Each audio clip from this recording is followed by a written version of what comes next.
All right, let's hop right in. Luckily, we are being recorded. So let's go from there.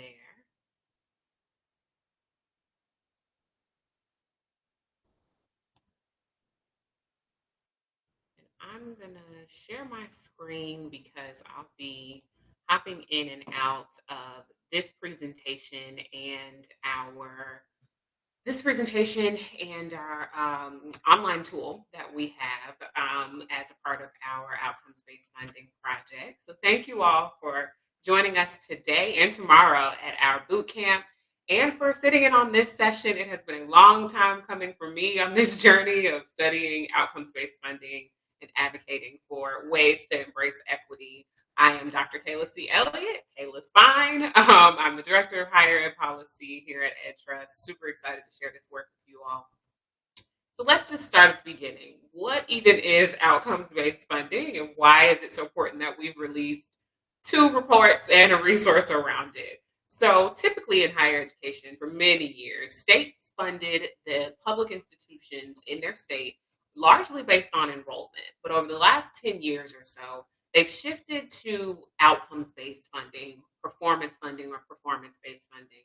They're all kind of used interchangeably. And it's exactly as it sounds. The states that you see all tie some portion or all of an institution's public allocation from the state to a number of outcomes. Those could be a number of things that we'll get into later.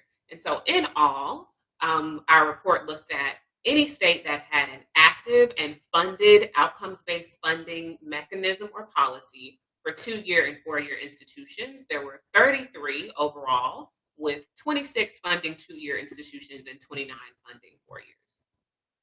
So does it work? If it's supposed to spur institutions to make changes to better their outcomes, does that actually work? All the research says no or maybe. And so there's been some research around, especially around equity focused, around minority serving institutions, HBCUs, looking at what happens to the institutions that already have fewer resources and are tasked with educating students that have been historically marginalized from higher education. What happens? Is this funding system a way to increase resource equity? And the answer to that is largely no. So we're curious at Trust about what it means to take this system that is asking institutions to change behavior to better outcomes and make those outcomes centered on equity. And so this is outcomes-based funding offers an opportunity to transform historically inequitable higher education funding formulas that were based on enrollment largely, but also based on relationships and power and dynamics outside of institutions' control, and to make them focused on strategic investments in students' equity, success, and outcomes. The challenge here is to make sure that the new system does not become an extension of the old and continue to give more to the haves and take from the have-nots, and to ensure that campuses actually have the support they need to better outcomes. And so how do we redesign outcomes-based funding to embrace race explicitly, embrace other topics like campus climate explicitly, and really spur institutions to change their behaviors? So we looked for 5 things. One, the enrollment of low-income students and the enrollment of students of color. So enrollment just means students who are actively enrolled and taking courses at the institution. They could be part-time, they could be full-time. The students from low-income backgrounds, the indicator of low income that we mostly look for was Pell Grant status, because that is the best proxy in research and policy for indicating being from a low-income background. But we also found in many states that they were using different indicators like their state need-based aid or participating in federal TRIO programs. For students of color, we looked for any indicators where states were naming populations that were not white students. And I'll show you a little bit of how states are doing that in a few. Success metrics are those that look at the success of students. The most popular by far is completion, graduation, the number of credentials conferred by an institution, and then a number of other metrics like retention, transfer from 2-year to a 4-year institution, or the number of credits that students are earning, or move when certain students are moving out of developmental and remedial education. And finally, campus racial climate. It's super important to, let's go back one. It's super important to think about these 5 entities, these 5 metrics as separate, but especially the 4 that kind of look alike. And that is because income is not a substitute for race. We know that, and here's some figures around that. We have a great report out from January of 2020 called Hard Truths that looks explicitly at the differences in racial justice and socioeconomic justice and what it means to address those things explicitly and in tandem. Black students, I would say Black students are much less likely to graduate from high school and attend college than their white students in the same family income, even though they aspire to go to college at the same rates. There are a number of other figures here that show us that even when you're looking amongst the same income, there are differences that cannot be accounted for outside in talking about income.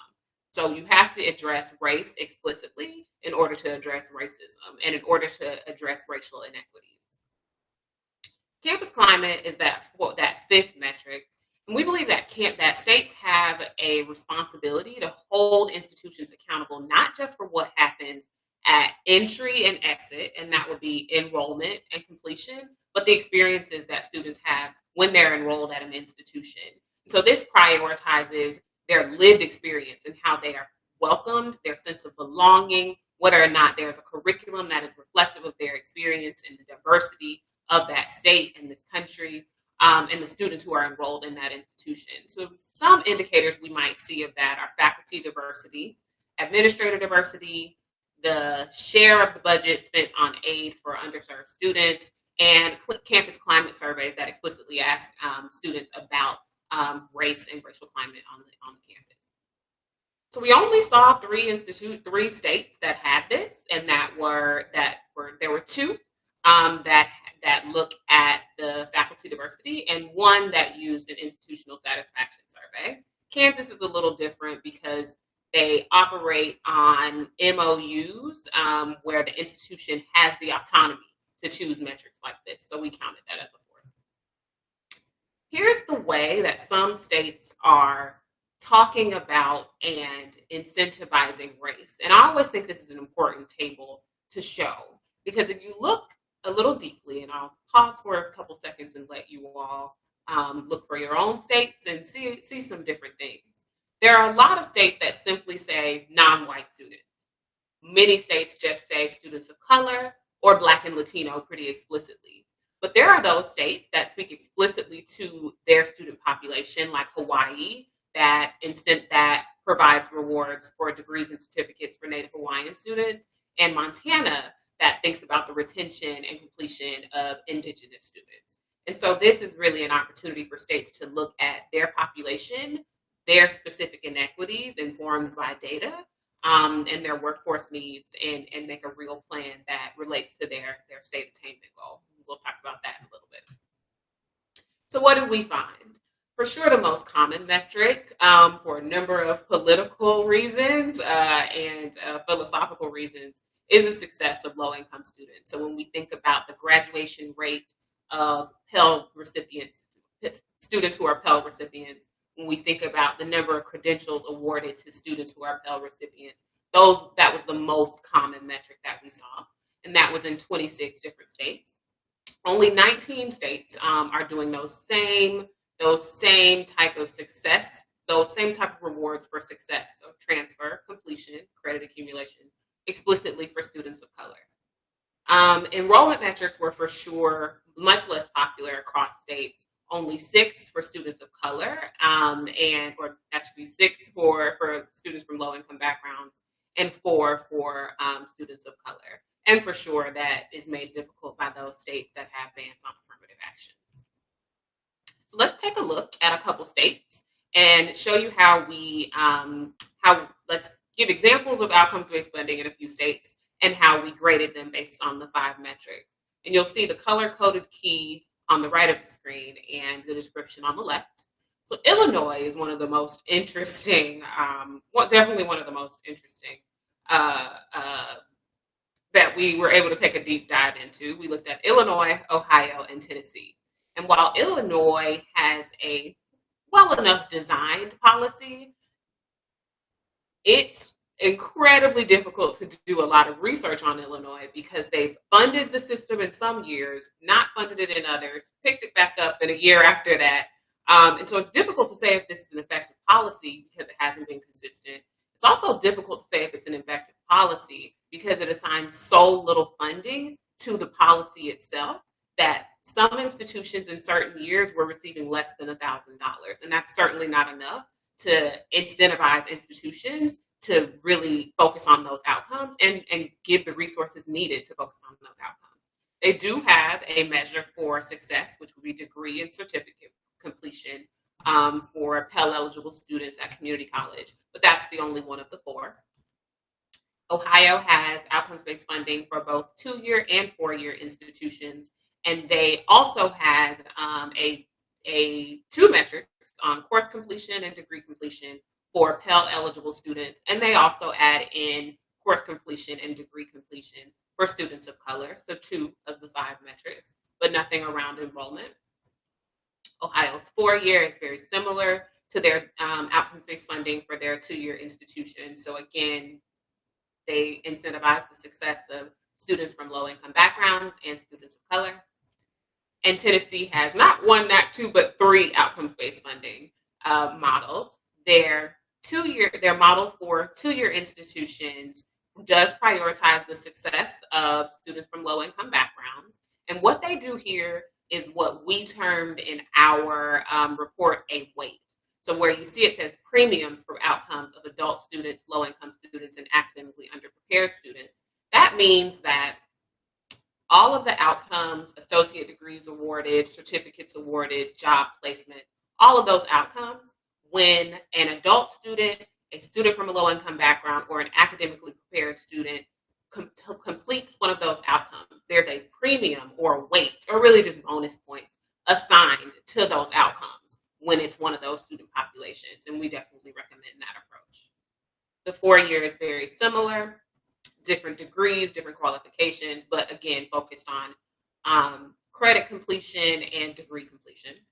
And Tennessee's Quality Assurance Funding Program, which is actually an optional participation.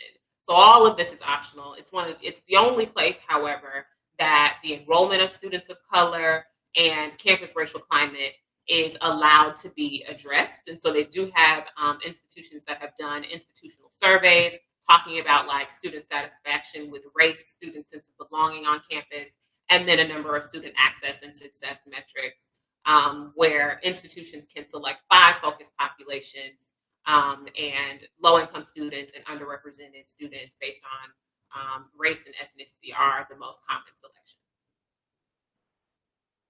So what do we recommend? And how do we actually get this system to be much more focused on equity? I've said already, using mandatory metrics that are focused on equity, both in terms of race and income. And so it's different when, if we go back to Tennessee's quality assurance funding, it's different when these are optional, right? So institutions have the autonomy to select 5 populations. They're not actually forced to by the state. We would say that those equity metrics based on the enrollment and success of students of color are mandatory.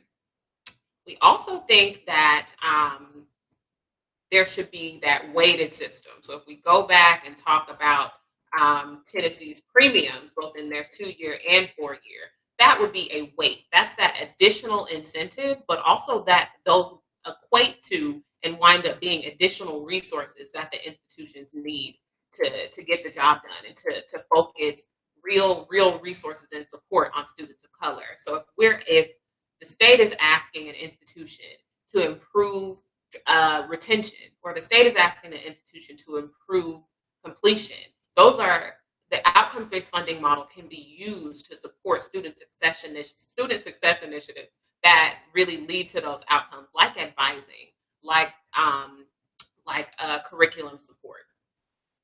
We absolutely discourage institutions from reducing access to high quality degrees or credentials for students with low income backgrounds or students of color. And we've seen that in some states as they talk about race from a lens only of diversity and not from a lens of equity. They require all institutions to diversify. And instead of thinking from it from that way, thinking about it from an equity lens, ask how many students of color, how many students from low income backgrounds have access to these institutions? Where are the institutions where they have access? And how do we ensure that they are being enrolled more?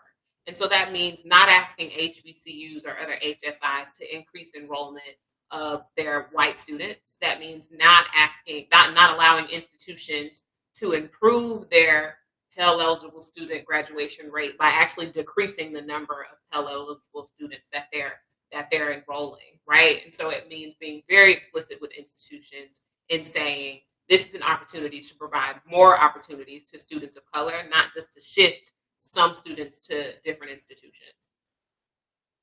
Investing in student success strategies, I got a little ahead of myself there, but really providing opportunities and also some guidance.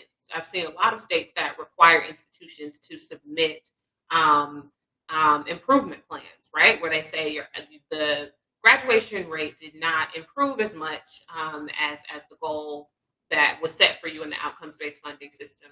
How do you plan to use the resources that were provided to address that? And the institution then lays out a plan for increasing the number of advisors, for investing in student-level records that allow for alerts between faculty and staff to know when a student needs a bit more support. Incentivizing a positive campus racial climate, but for sure of the five, that was the least popular.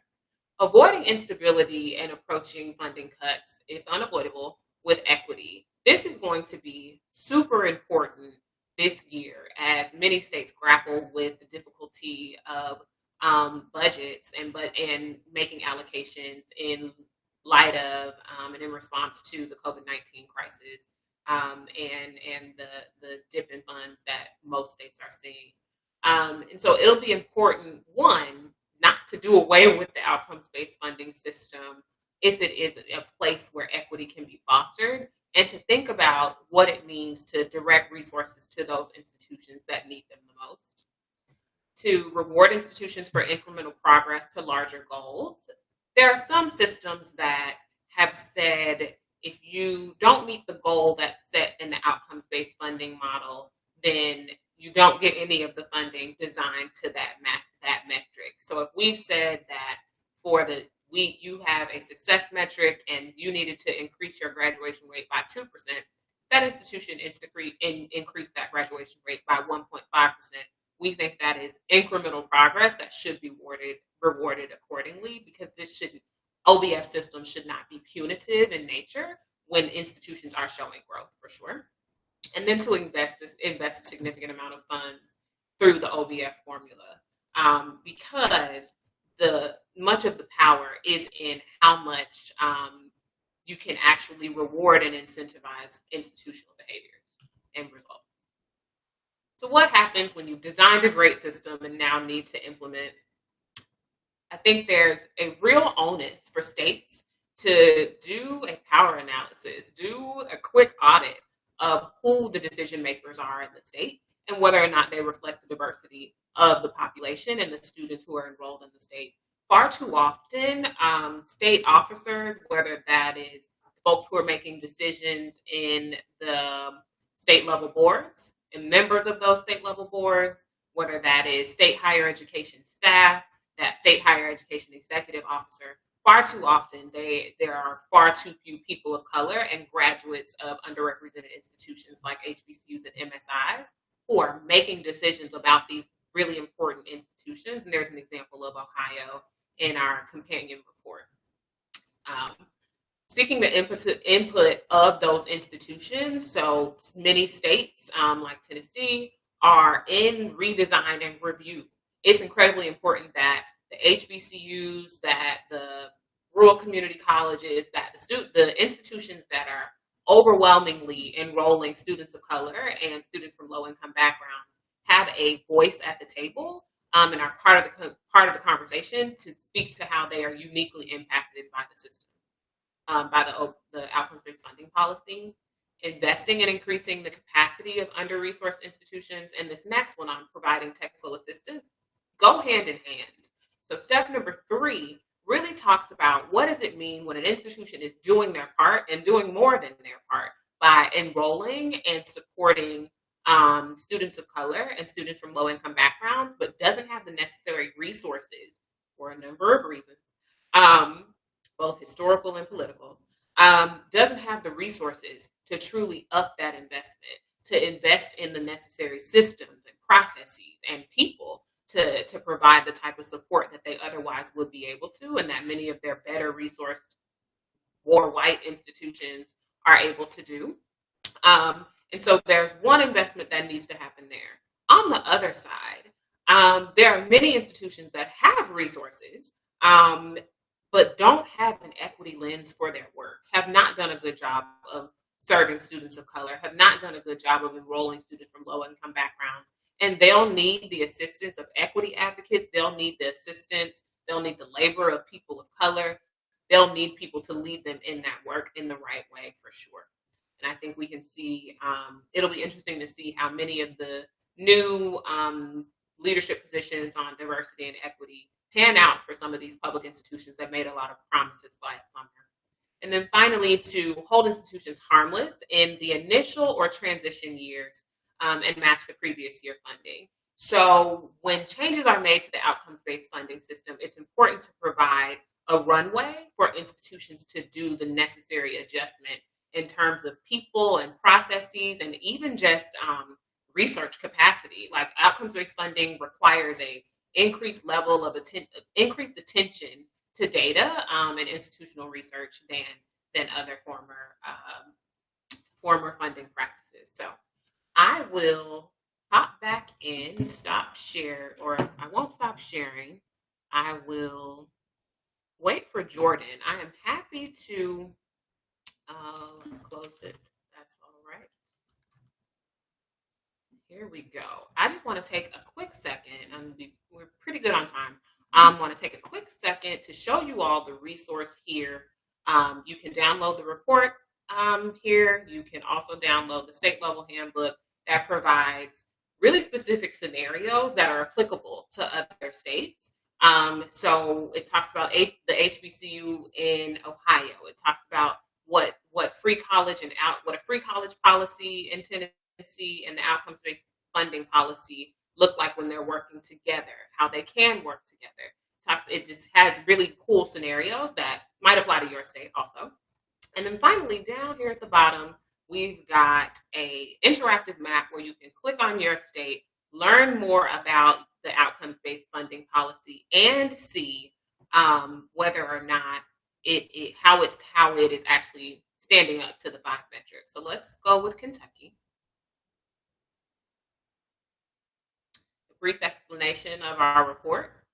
And here you'll see that Kentucky has outcomes-based funding for their 2-year institutions and their 4-year institutions. And the only equity metric present in either is the most popular, as we mentioned, and that's the success of low-income students. And that success of low-income students would be providing premiums to all institutions for the focus populations. So pretty cool there. Let's do Washington as well, and California, because I'm hearing that you all are here. I clicked on Tennessee. That's my own bias because I went to undergrad there. Let's do Kentucky.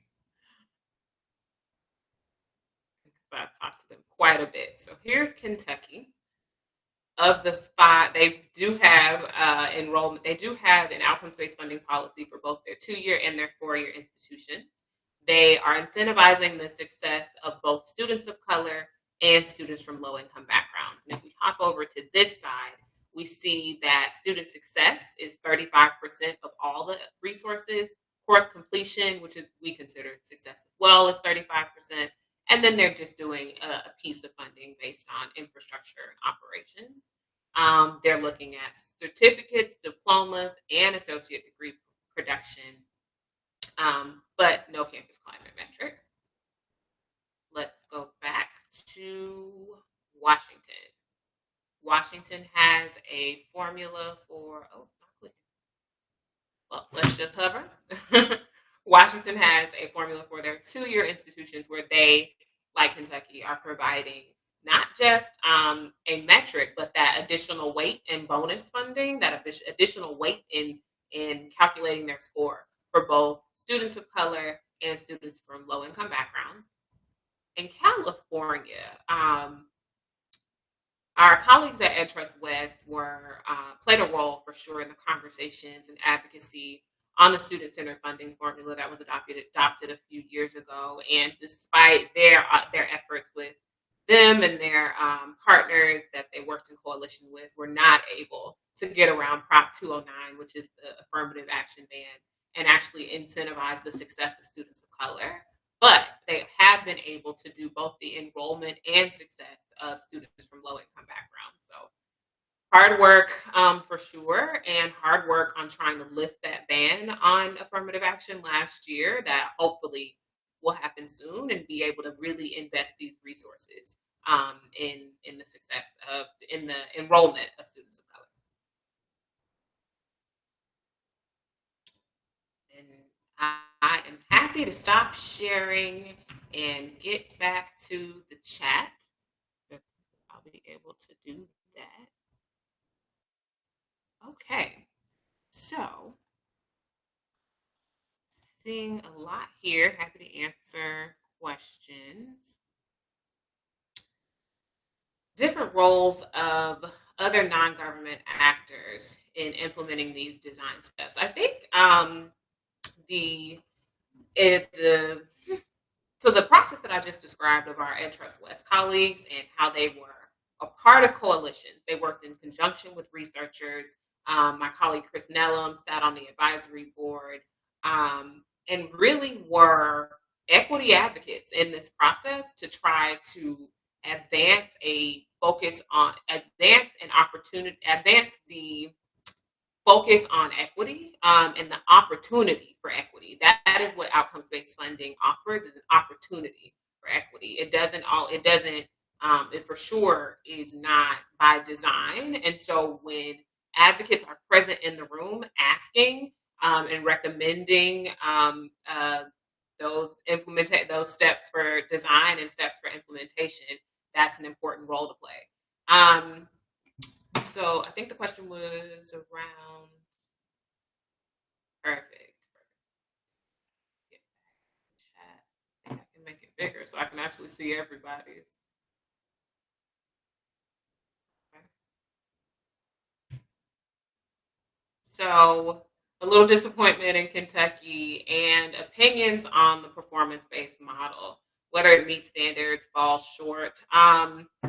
So Kentucky is actually one of the newer systems. So I kind of watched the news and monitored the news. So I was in my doc program, just being really nerdy when they were designing Kentucky's program, and knew the president at Kentucky State at the time as they were thinking about what it could mean for the institution. I think the lack of emphasis on students of color has to be addressed. I don't think Kentucky assigns a lot of funding through the outcomes-based funding model, so that might be something to look at as well. But the difficulty in assigning like an assessment or value to the outcomes-based funding model is that it needs a number of things to be successful. It needs to be designed well, it needs to be funded well, and it needs to be implemented well. And so there are some systems that have a lot of the markers, right? So Tennessee's quality assurance funding was the only one that hit all 5, but it's optional and it's bonus funding. It's not core to the institution. So that's part of the limitation there. Even some states, I want to say Massachusetts has a number of the five equity metrics, but again, assigns so little funding that it does not matter to an institution's overall budget. And so all three of those things have to be done well. Talking about the metrics is where we started the conversation, but we definitely wanted to offer that guidance around implementation as well. Has there been a conversation about getting rid of outcomes-based funding and transitioning to a needs-based model? Colorado is transitioning next year to a student success model that is somewhat needs-based. It's super interesting and will be interesting to see how it plays out. I don't think that outcomes-based funding is going anywhere. I think when I first started this research, I was like, this is awful. And then saw it as an opportunity, but also saw how many states were adopting the policy. I don't necessarily think that a move from outcomes-based funding is right because it has increased accountability for states' dollars and truly does offer an opportunity. So instead of just saying enrollment dollars and whatever lobbyists are able to get for their institutions and a lot of the inequitable practices that were happening. Or I think there are some states, so we talked about Illinois' 2-year funding policy, but Illinois doesn't have a 4-year funding policy. So what happens is up to the state each year. There's no consistency, right?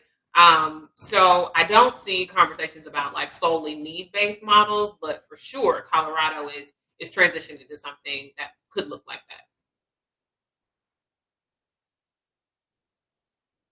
The common pushback arguments on the inclusion of enrollment metrics. It's not necessarily the inclusion of enrollment metrics, it's the inclusion of the enrollment of students of color. And I don't know that I think the argument that I hear the most is that it's difficult in that state's particular political climate. That for sure is what we hear the most. Even if that state does not have a ban on affirmative action, it's just not something that can be done in my state. My legislator, it's not something I could get passed through the legislature. Those are for sure the arguments that I hear. The pushback that I give to that is that the state will not meet its attainment goal. And I believe 46 states have an attainment goal now. A state will not meet an attainment goal without the inclusion of students of color. Students of color will not attain higher education if they are not increasingly enrolled in higher education. And so all of the data is there, the arguments are there for sure. It is up to it is necessary to draw real distinctions between attainment goals, workforce, and the reality of the needs and inequities faced by students of color and families of color, to talk about higher education as a tool towards workforce needs, as a tool towards generational poverty, as a tool towards state attainment goals.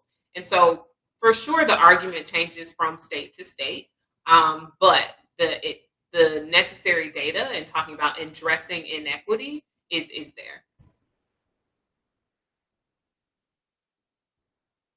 Yeah, happy to take more questions. I don't know if I missed any at the beginning.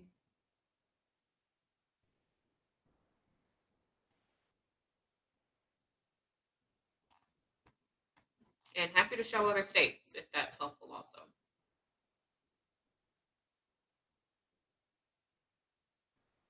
Oh gosh. How do we push back on an argument that all colleges should be treated the same? Um, I encourage you all to look at the news last week from the state of Tennessee, where they identified about $500 million that the state of Tennessee had not given in federal land grant matching funds to Tennessee State University. What that means is that those states that have land grant institutions, many of them, I think 19 of them, have not just 1862 land grants that were founded in 1862, which would, I'm in Florida now, so that would be the University of Florida or the University of Tennessee. They also have institutions that were made land grant universities in 1890, and those are the public HBCUs. So in Florida, that is FAMU. In Tennessee, that's Tennessee State. There was a report put out a few years ago that looked at, over the last couple of years, how many states have given the federal matching grant. So the federal government will say, you are a land grant institution. Here is your money. The state needs to match that money, right? Um, there was a report a few years ago that said how many times and how many states are giving institution to the 1862 or the white land grant, but not the 1890 or the black land grant. It was a great report. That spurred a commission and a deeper look in the state of Tennessee, and they found that $500 million over the course of time had not been matched specifically to Tennessee State, and that was not an issue for the University of Tennessee. Institutions can't be treated the same because they have not been treated the same. Segregation was real, and its effects on those institutions and the communities of color were real.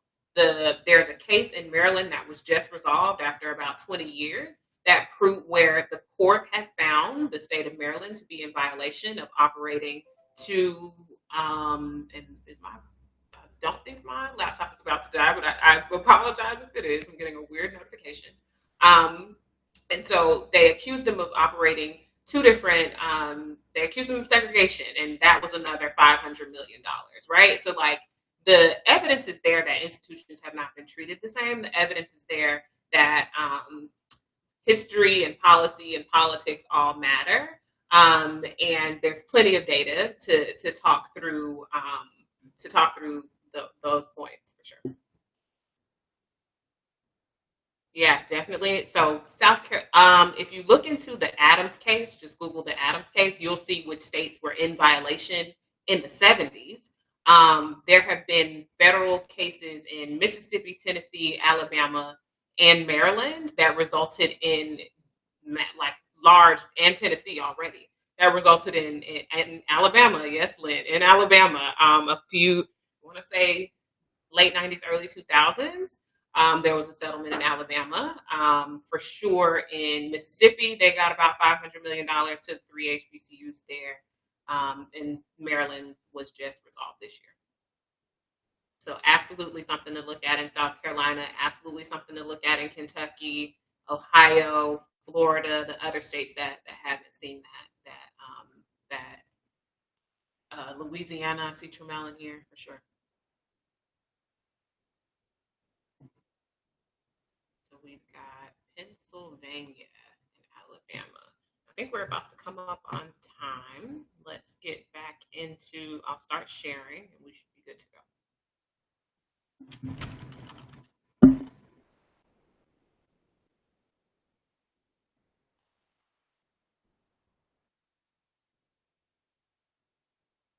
So I will share.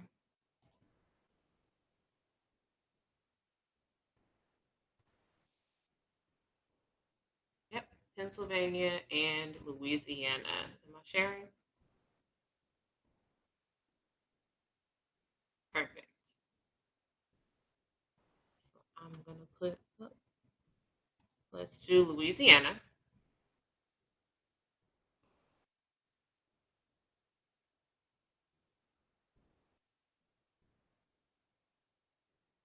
And they've got success for students from low income backgrounds and for students of color. And I will leave this up for just a second. And now the same for Pennsylvania.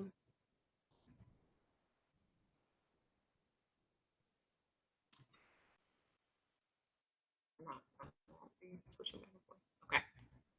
And in Pennsylvania for their 4 years, it's a super interesting model. I'm going to let you all sit with it for a hot second and plug in this laptop so we don't have any issues.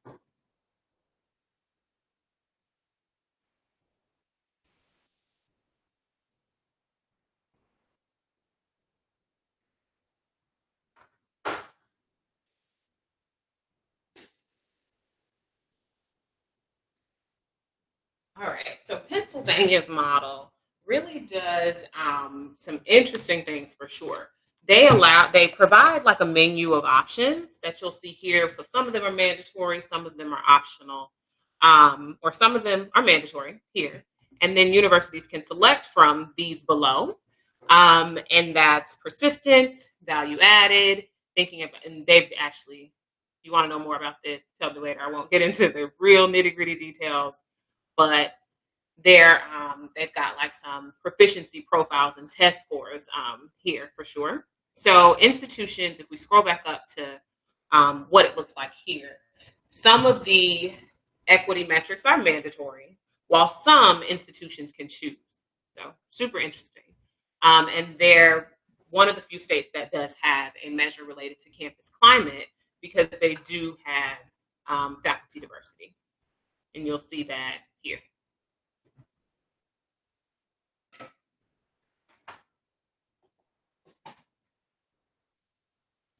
All right. So they've got employee diversity and faculty diversity here. Anywhere else? I think South Carolina is next. South Carolina does not have an outcomes based funding model between 2017 and 2020. And so you'll see that South Carolina, Georgia, Mississippi. Mississippi had an outcomes based funding model and then stopped funding it before 2017. And so this data is only those who had 2017 to 2020. Okay. Any others here? Pennsylvania, Louisiana, South Carolina. We've done Washington. We've done Kentucky. Let's hop back in the question. Are all state schools required to use OBF? Um, yes, mostly. Yes, mostly for sure. And I'll actually pull back up the. I'm going to pull back up to show you Rhode Island, which is super. If I can actually click on it, there we go. So let's look at Rhode Island. You'll see Rhode Island actually gets really specific and has three different models because they realize each of their public colleges, because it's such a small state, so they've only got one of each. Each of their public colleges serves a different purpose and therefore needs a different outcomes based funding model, which makes sense. And so they've got one for the Community College of Rhode Island, largely looking at graduation completion and workforce development, but no metrics for equity and no emphasis populations there. They've got another for Rhode Island College. They've got a mandatory measure related to campus climate, and that's faculty diversity. And then another for University of Rhode Island, and we see three equity metrics there: enrollment and success of students of color, and then success, but not enrollment, of students from low-income backgrounds. And so, yes, they are typically mandatory across the state university system, and that's usually how it works. Is like it's the system, so the state university system and the state college system, right? Like it'll be executed through or implemented by and overseen by those offices, and so institutions that are part of those systems are that is mandatory and required for all of the OBF or for all of the institutions to participate in OBF. Okay. Alrighty. I will stop sharing if no one else has any deep dives to do. I think there's just a quick wrap up. I think there's really a opportunity to think about the example from Rhode Island, to think about the needs in your state, to think if you were to just go do like quick deep dive, look at Montana, look at Hawaii, look at Rhode Island, and ask how they are uniquely thinking about the needs of their state, the population of their state, the students and families in their state, and doing what's necessary to improve their access and success for sure. So Montana is looking at Indigenous students, Hawaii, Native Hawaiian students. University of Rhode Island is designing real metrics for each institution and thinking about the real needs, the areas of improvement for each institution, right? Um, Wisconsin is another to look at. They actually incentivize the enrollment of incarcerated students. So there's an opportunity to use this funding mechanism to spur real change and to address real inequities. And I'm absolutely happy to answer any other questions if you want to reach out. I believe my email's been provided, and happy to come and chit chat for sure. Thank you all so much. Plenty of coverage around it. Access the tool and reach out if you have any questions for sure. And enjoy the rest of boot camp.